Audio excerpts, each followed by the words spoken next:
Welcome back friends. स्वागत है आप सबका एके एकेडमी जीकेजीएस क्लास में।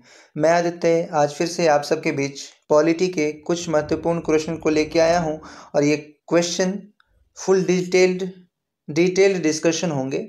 यहाँ पे जितने भी क्वेश्चन करवाए जाएंगे आपको, और प्रश्नों की संख्या यदि कही जाए तो ये 21 ही होंगी, लेकिन ये प्रश्न 21 इतने डिटेल्ड होने वाले हैं कि आप एक पेन पेपर लेके बैठें, आपको यहाँ से कम 50 to 60 क्वेश्चन कवर हो जाएंगे इस 21 क्वेश्चन से ही। तो चलिए क्लास को स्टार्ट करते हैं बगैर देरी किए हुए। तो पहला जो सवाल है आपकी स्क्रीन पे आपके सामने है। भारत में संविधान सभा का गठन किया गया था, जल्द से बताएंगे। भारत में संविधान सभा का गठन किया गया, किसके द्वारा किया गया था? अगर आप इन्हें ये जानते हैं तो इनके बारे में भी कुछ मैं बताने वाला हूं, तो चलिए इसका आंसर कीजिए। तो फ्रेंड्स यहाँ पे जो संविधान सभा का गठन किया गया था वो कैबिनेट मिशन की संस्तुति के आधार पे किया गया था। यानी कि option number B would be the right जवाब, ऑप्शन नंबर बी। ठीक है, कैबिनेट मिशन की संस्तुति के आधार पे, यानी कि कैबिनेट मिशन ने ही भारत में संविधान सभा का गठन किया गया था। जैसा कि आप सभी लोग जानते हैं कि संविधान सभा का गठन क्यों किया गया था, तो संविधान निर्माण हेतु किया गया था। ठीक है, और संविधान ये कैबिनेट मिशन की यदि हम बात करें तो अंग्रेजी सरकार क्लीमेंट एटली के द्वारा, ये जो आप पिक्चर देख रहे हैं ये क्लीमेंट एटली की पिक्चर है। ये एक अंग्रेजी ब्रिटिश पीएम थे। इन्हीं के द्वारा 4 सदस्यीय ये कमेटी थी जो कि भारत भेजी गई थी संविधान सभा के गठन करने हेतु। इनमें जो 4 सदस्य थे उनमें थे पेंथिक लॉरेंस, स्टेफोर्ड क्रिप्स, एवी अलेक्जेंडर। ठीक है, पेंथिक लॉरेंस, स्टेफोर्ड क्रिप्स और एवी अलेक्जेंडर 4 सदस्य नहीं थे, 3 ही सदस्य थे। ठीक है, तो ध्यान में रखेंगे संविधान सभा गठन कैबिनेट मिशन की संस्तुति के आधार पर किया गया था। और ये जो क्लीमेंट एटली है इन्होंने ही, ये जो ब्रिटिश पीएम थे, इन्होंने ही यहाँ पे भारत में संविधान सभा के गठन करने हेतु 3 सदस्यीय कमेटी भेजा था। ठीक है, चलते हैं अगले सवाल पे, देखते हैं अगला सवाल आपसे पूछा गया संविधान सभा के अस्थायी अध्यक्ष कौन थे? जल्दी से बताएंगे। और ये आपके सामने पिक्चर है, अगर आप इन्हें जानते हैं तो आपका जवाब आपके सामने है। संविधान सभा के अस्थायी अध्यक्ष आपको बताना है। ओके फ्रेंड्स, तो संविधान सभा के अस्थायी अध्यक्ष की यदि हम बात करें तो सच्चिदानंद सिन्हा आपको ध्यान में रखना है। ये जो पिक्चर है ये इनकी सच्चिदानंद सिन्हा की पिक्चर है, ध्यान में रखेंगे। ये पिक्चर सच्चिदानंद सिन्हा की है और ये सच्चिदानंद सिन्हा संविधान सभा के अस्थायी अध्यक्ष हुए। अगर आपसे स्थायी अध्यक्ष पूछा जाए तो आप क्या कहेंगे? कमेंट बॉक्स में जरूर लिखेंगे अपना आंसर। ठीक है, संविधान सभा के स्थायी अध्यक्ष कौन होंगे ये आप कमेंट बॉक्स में जरूर लिखेंगे। सच्चिदानंद सिन्हा एक प्रसिद्ध सांसद थे और शिक्षाविद भी इन्हें कहा जाता है। ये एक वकील के तौर पे भी कुछ दिनों तक इन्होंने काम किया था। और बिहार को बंगाल से पृथक राज्य के रूप में स्थापित करने वालों में इनका नाम सबसे ऊपर देखने को मिलता है। बिहार को बंगाल से अलग करने वाले राज्यों के रूप में, बिहार से बंगाल को अलग करने वाले व्यक्ति के रूप में इनका नाम सबसे ऊपर दिखता है। किनका? सच्चिदानंद सिन्हा का, जो कि संविधान सभा के अस्थायी अध्यक्ष के रूप में चुने गए थे। ठीक है, चलते हैं अगले सवाल पे, देखते हैं अगला सवाल आपसे पूछा गया संविधान सभा के संवैधानिक सलाहकार कौन हुए? ठीक है, जल्द से बताएंगे। संविधान सभा के संवैधानिक सलाहकार कौन हुए? अगर आप इनको जानते हैं तो इनकी पिक्चर आपके सामने है, आपको बताना है कि ये पिक्चर किनकी है। ओके, तो यहाँ पे जो हमारा राइट आंसर होगा ये होगा BN राव। BN राव से हमारा तात्पर्य है वेनेगल रामा राव। ठीक है, BN राव मतलब Benegal Rama Rao. Option number A would be the right जवाब। BN राव यानी कि वेनेगल रामा राव ये अंतर्राष्ट्रीय न्यायालय के न्यायाधीश भी रह चुके थे। ठीक है, ध्यान में रखेंगे। और चलते हैं हमारे अगले सवाल पे। अगला सवाल आपकी स्क्रीन पे है संविधान सभा की पहली बैठक हुई थी कब? जल्द से बताएंगे, संविधान सभा की पहली बैठक कब हुई थी? ओके फ्रेंड्स, तो यहाँ पे 9 दिसंबर 1946, ध्यान में रखेंगे। 9 दिसंबर 1946 को संविधान सभा की पहली बैठक हुई थी। 9 दिसंबर 1946 नई दिल्ली के कॉन्स्टिट्यूएंट असेंबली में या संसद भवन में, यह संसद भवन में केंद्रीय कक्ष के नाम से भी जाना जाता है। कॉन्स्टिट्यूएंट असेंबली को संसद भवन के केंद्रीय कक्ष में ये संविधान सभा की पहली बैठक हुई थी। ठीक है, ध्यान में रखेंगे। और संसद भवन रायसीना की पहाड़ी पर निर्मित है, आपको यह भी ध्यान में रखना है। चलिए देखते हैं अगले अगले सवाल को और उसका जवाब देते हैं। फ्रेंड्स, ये कुछ बातें हैं जो आप सभी लोग पहले से समझते हैं। और चलते हैं अगले सवाल पे। अगला सवाल आपसे पूछा गया है, संविधान सभा में जवाहरलाल नेहरू द्वारा उद्देश्य प्रस्ताव को पेश किया गया था 12 जनवरी 1950। मतलब बताइए, चलिए ऑप्शन मैं नहीं पढ़ूंगा, आपका टाइम मैं बर्बाद नहीं करने वाला, जल्द से बताएंगे। संविधान सभा में जवाहरलाल नेहरू द्वारा उद्देश्य प्रस्ताव कब पेश किया गया था? ओके, तो यहाँ पे इस सवाल का जो जवाब होने वाला है, जल्द से बताएंगे, 13 दिसंबर 1946। ध्यान में रखेंगे, इस सवाल का जवाब होगा 13 दिसंबर 1946। 13 दिसंबर 1946 को संविधान सभा में जवाहरलाल नेहरू द्वारा उद्देशिका प्रस्ताव को पेश किया गया था। ये उद्देश्य प्रस्ताव क्या है? यही वो उद्देश्य प्रस्ताव है जिसके ऊपर बेस हमारा पूरा कॉन्स्टिट्यूएंसी है, मतलब हमारा संविधान इसी उद्देश्य प्रस्ताव के ऊपर बेस है, मतलब आधार है। ठीक है, संविधान सभा के कुल सदस्यों की यदि हम बात करें तो संविधान सभा में जब हमारी संविधान सभा का गठन हुआ था उस समय 389 सदस्य थे, 389 मेंबर थे संविधान सभा में, 389 मेंबर थे जब संविधान सभा का गठन किया गया था। संविधान पर 324 लोगों ने ही अपने हस्ताक्षर किए थे। 389 क्या थे? संविधान सभा में मेंबर थे, जबकि 324 यानी 324 मेंबर ने ही संविधान सभा के संविधान पर अपने हस्ताक्षर किए थे। ठीक है, मंजूरी दी थी। ठीक, चलते हैं अगले सवाल पे और देखते हैं अगला सवाल। भारतीय संविधान पर सर्वाधिक प्रभाव पड़ता है किसका? जल्द से बताएंगे, भारतीय संविधान पर सर्वाधिक प्रभाव किसका पड़ता है?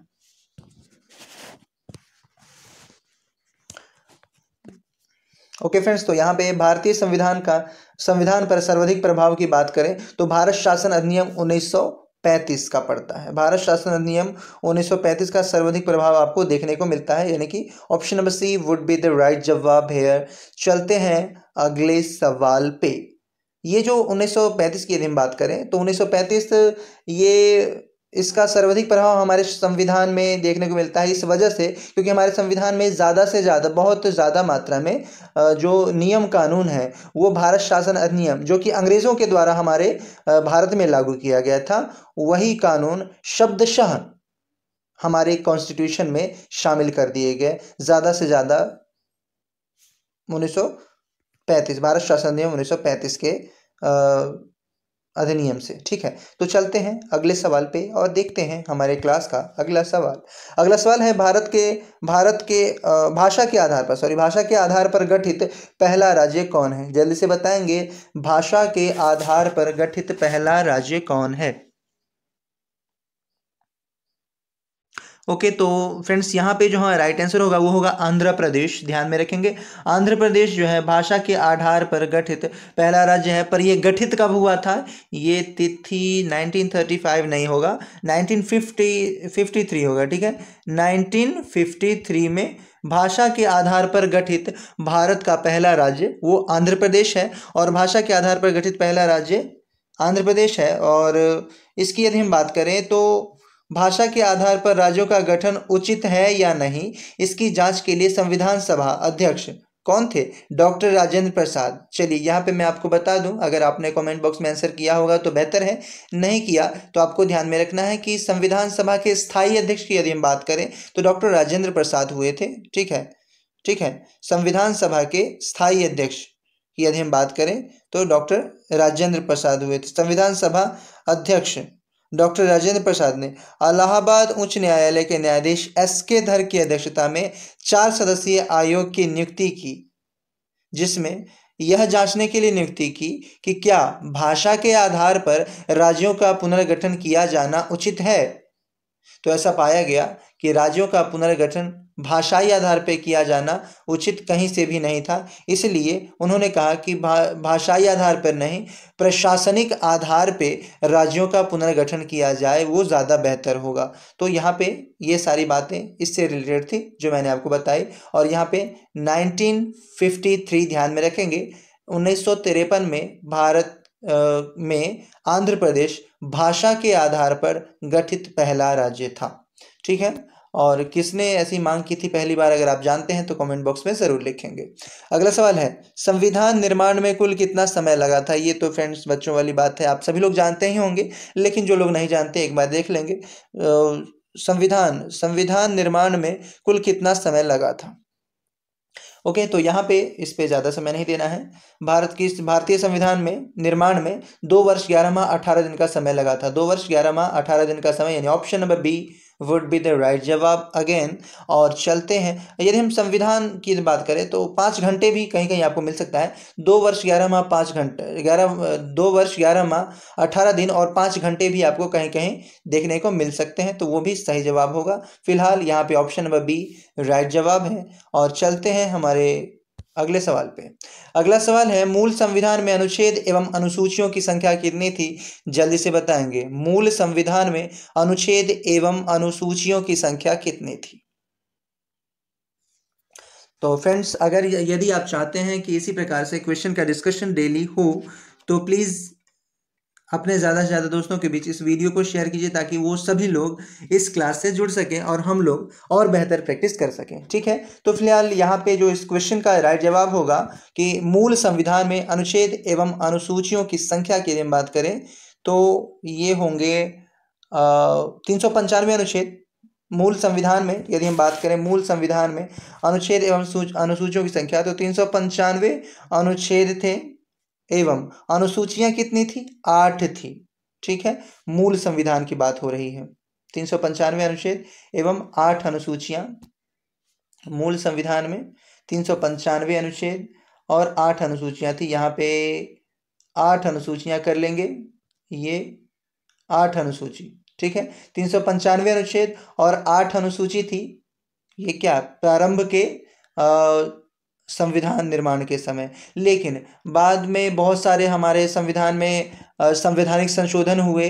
उसके बाद क्या हुआ, 450 से अधिक अनुच्छेद बन चुके हैं। और अनुसूचियों की संख्या की यदि हम बात करें तो वर्तमान समय में अनुसूचियों की संख्या 12 हो चुकी है और भाग 25 हो चुका है। तो वर्तमान संदर्भ में यदि पूछा जाए तो अनुच्छेदों की संख्या संशोधित अनुच्छेदों की संख्या 450 से अधिक, लेकिन यदि मूल पूछे, मूल अनुच्छेदों की संख्या तो 395। ठीक है, मूल संविधान में अनुच्छेदों की संख्या 395, जबकि संशोधित रूप से देखा जाए तो 450 से अधिक हो चुके हैं। यदि हम अनुच्छेद की बात करें तो अनुसूची की बात करें तो वर्तमान संदर्भ में अनुसूची की संख्या 12 हो चुकी है और भाग 22 हो चुका है। ठीक है, चलते हैं हमारे क्लास के अगले सवाल पे और देखते हैं अगला सवाल। सबसे पहले राष्ट्रगान गाया गया था, जल्द से बताएंगे कहाँ गाया गया था। सबसे पहले राष्ट्रगान गाया गया था। ओके, तो फ्रेंड्स यहाँ पे जो राइट जवाब होगा 27 दिसंबर 1911 को सबसे पहले राष्ट्रगान गाया गया था। 27 दिसंबर 1911 को। और कहाँ गाया गया था यह पूछा गया था आपसे, तो जल्द से बताएंगे। कांग्रेस के कोलकाता अधिवेशन में, यानी option number A would be the right जवाब। तो यहाँ पे एक तिथि 1911 आपको ध्यान में रखनी है। कांग्रेस के कोलकाता अधिवेशन में 27 दिसंबर 1911 में सबसे पहले राष्ट्रगान गाया गया था। राष्ट्रगान की यदि हम बात करते हैं तो राष्ट्रगान के रचयिता कौन है, क्या आप जानते हैं। ठीक है, राष्ट्रगान की रचयिता की हम बात करते हैं। राष्ट्रगान पूछा गया है तो राष्ट्रगान क्या है, जनगण मन या वंदे मातरम। जल्द से बताएंगे आप कमेंट बॉक्स में कि राष्ट्रगान क्या है, जनगण मन या वंदे मातरम। तो फ्रेंड्स यहाँ पे जनगण मन की यदि हम बात करें तो यह राष्ट्रगीत है। ठीक है, राष्ट्रगीत जनगण मन है। और इसके रचयिता कौन है, तो रचयिता रविंद्रनाथ टैगोर 1943 में।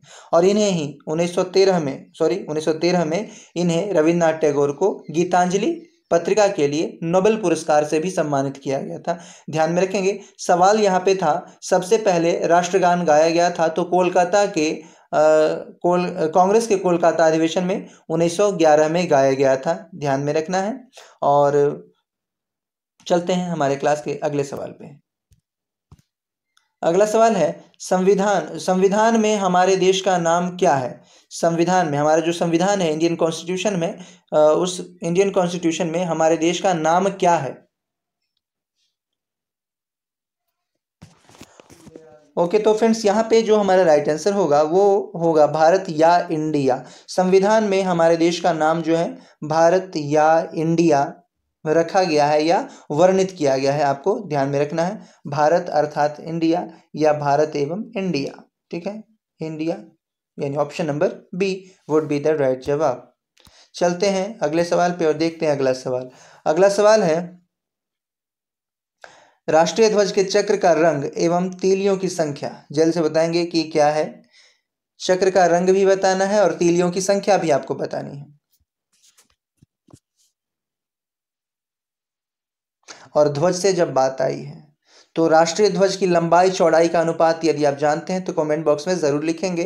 भारत की राष्ट्रीय ध्वज जो है तिरंगा, उसकी लंबाई चौड़ाई का अनुपात क्या है? चलिए मैं ही बता देता हूँ। लंबाई चौड़ाई का अनुपात यदि आपसे पूछे तो 3:2 कहेंगे, और चौड़ाई लंबाई भी आपसे पूछ देता है तो 2:3 कह देंगे। अगर लंबाई चौड़ाई पूछे तो आप कहेंगे 3:2, और चौड़ाई लंबाई पूछे तो 2:3। फिलहाल इस क्वेश्चन का जो राइट जवाब होगा वो नेवी ब्लू और 24 तीलियां, यानी option number A would be the right जवाब, ऑप्शन नंबर ए, ठीक है। ध्यान में रखेंगे राष्ट्रीय ध्वज, राष्ट्रीय ध्वज में 3 रंग हैं, आप सभी जानते हैं, सफ़ेद, नेवी ब्लू और क्या, केसरिया। अगला सवाल है आपके सामने, प्रथम संवैधानिक संशोधन हुआ था कब? जल्दी से बताएंगे, प्रथम संवैधानिक संशोधन कब हुआ था? ओके, तो फ्रेंड्स यहाँ पे जो हमारा राइट जवाब होगा 1951 में फर्स्ट इंडियन कॉन्स्टिट्यूशन का संशोधन हुआ था, ठीक है, 1951 में। और इसके तहत अनुच्छेद की यदि हम बात करें तो अनुच्छेद 15, अनुच्छेद 19, अनुच्छेद 85, अनुच्छेद 85 और फिर अनुच्छेद 87 और अनुच्छेद 174 और ऐसे ही अन्य बहुत से मतलब अन्य बहुत और भी अनुच्छेद ऐसे थे जिनमें संशोधन किया गया था। और साथ ही इसी तिथि को 31 का क तथा 31 का ख, ये 2 संशोधित रूप से हमारे इंडियन कॉन्स्टिट्यूशन में 1951 में जोड़े गए। एक इसी के समय यानी कि 1951 में अगर हम 31 के क को देखें तो जमींदारी प्रथा के उन्मूलन को संवैधानिकता प्रदान की गई, संवैधानिकता प्रदान की गई।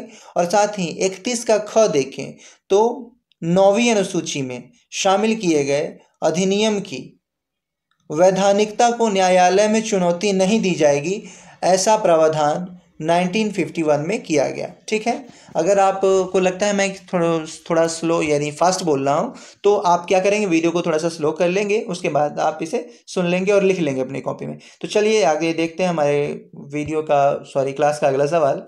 अगला सवाल है, संसद का उच्च सदन एवं निम्न सदन है। ये तो फिर बच्चों वाली बात है, लेकिन थोड़ा कठिन, थोड़ा हार्ड क्वेश्चन आना ज़रूरी है ताकि ऐसा ना लगे आपको कि सारे क्वेश्चन दिमाग खराब करने वाले हैं, ठीक है। तो चलिए इसका जवाब दीजिए, संसद का उच्च एवं निम्न सदन क्या है यदि बात संसद की हो रही है? चलिए पहले इसका आंसर कीजिए। तो ठीक है फ्रेंड्स, यहाँ पे जो हमारा राइट आंसर होगा, संसद का उच्च एवं निम्न सदन की बात हो रही है। सबसे पहले संसद की बात करें तो संसद के 3 प्रमुख अंग माने जाते हैं, आप सभी ध्यान में रखेंगे, लोकसभा, राज्यसभा और राष्ट्रपति संसद के 3 प्रमुख अंग माने जाते हैं। एक ऐसा आपसे सवाल पूछा जा सकता है, एक ऐसा व्यक्ति जो संसद का अंग नहीं होते हुए भी संसद की कार्यवाही में भाग लेता है, वो कौन है? तो आप यहाँ पे आपका जवाब होगा राष्ट्रपति। राष्ट्रपति संसद का अंग है लेकिन संसद की कार्यवाही में भाग नहीं लेता, किंतु संसद का सत्रावसान और संसद का सत्रावसान और संसद सत्र आहूत करने का अधिकार किसके पास है? राष्ट्रपति के पास होता है, ठीक है, ध्यान में रखेंगे। यदि वर्तमान संदर्भ में राष्ट्रपति का पेमेंट कहें तो 5 लाख रुपया प्रत्येक मंथ है, जो कि आम नागरिक का तो हो नहीं सकता, अगर आप किसी भी पोस्ट पे हो तो इतना तो नहीं है, ठीक है। तो फिलहाल इस क्वेश्चन का जो राइट जवाब होगा वो होगा क्या? लोकसभा एवं राज्यसभा। संसद का उच्च एवं निम्न सदन है तो उच्च पहले पूछा है, एवं निम्न पूछा है, तो यहाँ पे राज्यसभा एवं लोकसभा देंगे। ठीक है, पहले उच्च पूछा है यानी कि राज्यसभा, फिर निम्न पूछा है, तो राज्यसभा एवं लोकसभा यहाँ पे सही जवाब होगा। और चलते हैं, लेकिन यहाँ पे मैं एक बात और आपको बता दूं कि संसद के ये जो दो सदन है, उच्च सदन और निम्न सदन, इसमें कुल सदस्यों की संख्या यदि हम बात करें तो कितनी होती है, यदि आप जानते हैं तो कमेंट बॉक्स में ज़रूर लिखेंगे। ठीक है, तो चलते हैं। और यहाँ से एक बात और ध्यान में रखेंगे आप कि संसद में जो लोकसभा है इसका कार्यकाल, लोकसभा का कार्यकाल कितने वर्षों का होता है, 5 ईयर्स का होता है, जबकि राज्यसभा का कार्यकाल आपसे पूछे तो 6 ईयर्स का होता है। और राज्यसभा को क्या कहा जाता है, स्थायी सदन कहा जाता है, यानी कि राज्यसभा का खंडन नहीं किया जा सकता, यानी कि यह भंग नहीं होता, जबकि लोकसभा को भंग किया जा सकता है। ठीक है, इसके बारे में और भी बहुत सारी बातें हैं, लेकिन आप इतना ध्यान में रखेंगे, इतना बहुत है इस क्वेश्चन के साथ। अगला सवाल है, प्रोटेम स्पीकर को शपथ कौन दिलाता है, जल्दी से बताएंगे, राष्ट्रपति, प्रधानमंत्री, उपराष्ट्रपति या मुख्यमंत्री। प्रोटेम स्पीकर, सबसे पहले मैं आपको बता दूं कि यहाँ पे प्रोटेम स्पीकर की बात हुई है, तो हम सबसे पहले समझेंगे कि प्रोटेम स्पीकर किसे कहा जाता है। ओके, तो फ्रेंड्स यहाँ पे प्रोटेम स्पीकर आपको बताना था कि शपथ कौन दिलाता है, तो यहाँ पे जो राइट जवाब होगा वो होगा राष्ट्रपति द्वारा शपथ दिलाया जाता है। राष्ट्रपति, प्रोटेम स्पीकर को राष्ट्रपति के द्वारा शपथ दिलाया जाता है, यानी option number A would be the right जवाब। और यहाँ पे प्रोटेम स्पीकर लोकसभा के सबसे जो वरिष्ठ सदस्य चुने जाते हैं या होते हैं, उन्हीं को प्रोटेम स्पीकर के रूप में चुना जाता है। ठीक है, और उन्हें शपथ दिलाने का काम राष्ट्रपति के द्वारा किया जाता है, इस बात को भी ध्यान में रखेंगे। ठीक है, चलते हैं अगले सवाल पे, देखते हैं अगला सवाल। अगला सवाल है, सरदार स्वर्ण सिंह की अनुशंसा पर संविधान में जोड़ा गया था, क्या जोड़ा गया था जी, जल्द से बताएंगे। सरदार स्वर्ण सिंह की अनुशंसा पर, यानी कि इनके कहने पर, इनके रिक्वेस्ट पर क्या जोड़ा गया था। ओके, तो यहां पे चलिए बताइए आंसर। ओके फ्रेंड्स, यहां पे जो हमारा राइट आंसर होगा वो होगा मौलिक कर्तव्य। ठीक है, मौलिक कर्तव्य जो है जोड़ा गया था, सरदार स्वर्ण सिंह की अनुशंसा पर मौलिक कर्तव्य जोड़ा गया था। यहाँ पे ऑप्शन में मौलिक कर्तव्य है क्या, कहीं नैतिक अधिकार, मौलिक अधिकार है, मौलिक अधिकार नहीं होगा, ये मौलिक कर्तव्य होगा। ठीक है, मौलिक कर्तव्य ध्यान में रखेंगे, मौलिक कर्तव्य, सरदार स्वर्ण सिंह की अनुशंसा पर मौलिक कर्तव्य को जोड़ा गया था। यदि हम मौलिक कर्तव्य की बात करें, फंडामेंटल राइट्स की बात करें, तो इनकी संख्या वर्तमान संदर्भ में 11 है। मौलिक कर्तव्य यानी फंडामेंटल राइट्स की यदि हम बात करें तो ये 11 है, और मूल संविधान में मौलिक कर्तव्य की संख्या कितनी थी, 10 थी। 86वें संवैधानिक संशोधन द्वारा 11वां मौलिक कर्तव्य जोड़ा गया था। ओके, तो चलते हैं हमारे क्लास के अगले सवाल पे और देखते हैं अगला सवाल। अगला सवाल है, भारत का प्रथम नागरिक तथा संवैधानिक प्रधान होता है कौन। एक तो ये कि भारत का प्रथम नागरिक, और दूसरा सवाल यहीं पे है कि संवैधानिक प्रधान, दोनों होता है, और वो एक ही व्यक्ति है, वो कौन है, जल्दी से बताएंगे। ओके, तो फ्रेंड्स यहाँ पे जो इस क्वेश्चन का राइट आंसर होगा वो होगा राष्ट्रपति, यानी कि option number B again right जवाब। भारत का संवैधानिक प्रमुख भी होता है राष्ट्रपति, और क्या होता है, भारत का प्रथम नागरिक भी कहलाता है। ठीक है, ठीक है, और उसकी पत्नी क्या कहलाती है, जल्दी से बताएंगे अगर आप जानते हैं तो ठीक है, यहाँ पे ध्यान में रखेंगे। राष्ट्रपति की बात यदि हो रही है तो राष्ट्रपति के संदर्भ में कुछ बातें आपको और ध्यान में रखनी है कि राष्ट्रपति को वेतन 5 लाख प्रति माह मिलता है, ये आप सभी लोग को पता होगा। लोकसभा का सदस्य होना चाहिए अगर कोई राष्ट्रपति बनना चाहता है। अगर आप राष्ट्रपति के रूप में चुने जाने चाहते हैं तो सबसे पहले ये कि आपकी आयु 35 ईयर्स प्लस हो या 35 ईयर हो। ठीक है, और लोकसभा का सदस्य बनने लायक सदस्य या फिर लोकसभा का सदस्य हो, और ज़मानत की राशि आप 15,000 दे सकते हैं, तो आप लोकसभा का राष्ट्रपति के लिए चुनाव लड़ सकते हैं। ठीक है, तो चलते हैं अगले सवाल पे और देखते हैं हमारे क्लास का अगला सवाल। अगला सवाल है, महाभियोग लगाकर पद से हटाया जा सकता है किसे, और महाभियोग किस आर्टिकल के तहत लगता है, किस अनुच्छेद के तहत लगता है, वो अनुच्छेद आपके सामने है, आर्टिकल 61 के तहत महाभियोग लगता है। चलिए देखते हैं, इसका राइट जवाब होगा महाभियोग राष्ट्रपति के ऊपर लगता है, ध्यान में रखेंगे, राष्ट्रपति के ऊपर महाभियोग लगता है, ठीक है। और आर्टिकल 61 के तहत राष्ट्रपति के ऊपर महाभियोग लगाया जाता है, ठीक है। अगर हम राष्ट्रपति की बात करें तो ये संवैधानिक प्रमुख होते हैं, अभी अभी आपने देखा, और देश का प्रथम नागरिक होता है राष्ट्रपति, यह भी आपने देखा। और राष्ट्रपति का वेतन 5 लाख रुपया प्रति माह है, यह भी आपने देखा।